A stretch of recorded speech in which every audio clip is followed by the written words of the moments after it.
Round one, fight. According to a UN rapporteur, according to the US State Department, according to Amnesty International, according to Human Rights Watch, according to plenty of journalists, and many others are believed to have detained maybe 1 million people or more, mainly from the Uyghur Muslim ethnic minority, in re-education camps. 1 million people, Charles. Okay. 1 million. Okay. It's certainly not grabbing headlines in China. Isn't that because you don't have a free press in China, so you can't have headlines about the Uyghurs? No, it's because there are 55 national minorities in China, and Uyghurs' population is, in total, 9 and 10 million, I believe, in Xinjiang. Yes, 0.7%. But the world doesn't work on percentages. If you lock up 1 million the people world in doesn't. camps, the world pays attention. 1.4 billion people need to be fed, need to be clothed, That got to need lock to be up 1 million educated. people in Xinjiang. That must concern you to hear that 1 million people of your fellow Chinese countrymen and women have been locked If up by it's your true, government. sure. How do we establish if it's true or not? Why don't you let people in to check and count? Then we'll know for sure. I think people have visited. No, they've been on kind of supervised trips with Chinese monitors to select camps where they haven't been able to see everything. In fact, Reuters went on a trip last year. They were taken around, they were allowed to meet some people, and the people sang, "If you're happy and you know it, clap your hands." And Chinese government monitors stood in the room the whole time, and no one was allowed to speak to anyone independently. well, you know, Charles, that there are people who've been in those camps, who have come out of those camps, are now refugees in the US, in Kazakhstan, and they have testified to hooding, shackling, torture, sleep deprivation, sexual humiliation, starvation. This is what's coming out from people who've been in those camps in Xinjiang. If it's true, then they're certainly very bad.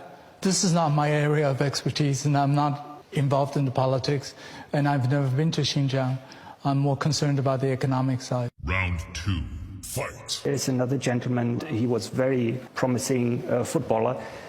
Because he traveled abroad, he was deemed a potential terrorist. He's in a camp, he's not a terrorist. And the last but not least, and it's really important, the peace activist Ilham Tohti, very widely respected individual, he has always advocated that the predominantly Han Chinese should get along with the Uyghurs and vice versa. He was locked up for life for this kind of moderate advocacy on behalf of his own people. So I would say these three individuals need to be released immediately. The 1 million Uyghurs and Kazakhs need to be released immediately. There is no justification to bring so much harm to them and their families. They should be able to live in peace and free from fear. Victor, what's your response to that? And Charles, you wanted to come in. Do you know how many Uyghur fighters are fighting in Definitely not 1 million. Syria? Victor. 5,000 people. So why not lock up those 5,000 people? Each Uyghur fighter fighting in Syria has about 3 or 4 persons in their family fighting together. How does 5,000 fighters go over to Syria? Come on, Charles. Every country has had problems with fighters going out to Syria. Okay. France has endured far more terrorist attacks than China has. Wait, and the French have not locked up 1 million Muslims in France. 5,000, and how did they get there? There's a support group. Same in France, Charles. And the French have not locked up 1 million people. They have a problem. The French claim they have a problem of radicalization. They brought in a state of emergency, but they haven't detained 1 million people. But even the French haven't said, you can't name your son Mohammed. You can't have children entering mosques. Government employees can't fast during Ramadan. You can't grow, quote, abnormally long beards. That's what Beijing has banned Uyghur people from doing. That's false. How about children not being allowed to go into mosques?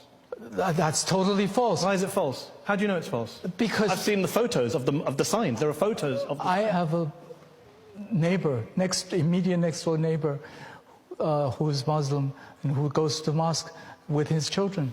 in Beijing. Yeah. He's not in Xinjiang. On the one hand, you say, don't ask me, I don't know anything about this. But then you jump in to say everything's fake.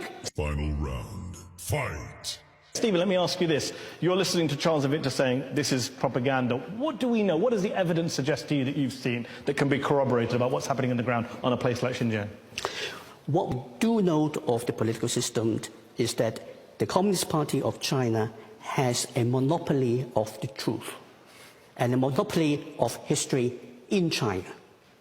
Therefore, what they say must be true is by definition, and what anybody else has to say that does not coincide with what the party says are false news.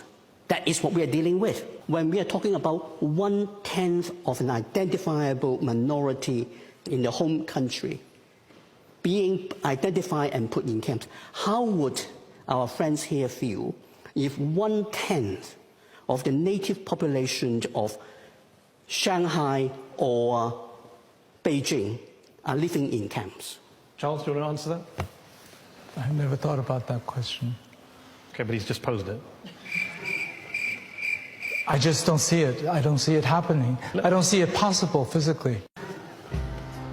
I just don't see it. I don't see it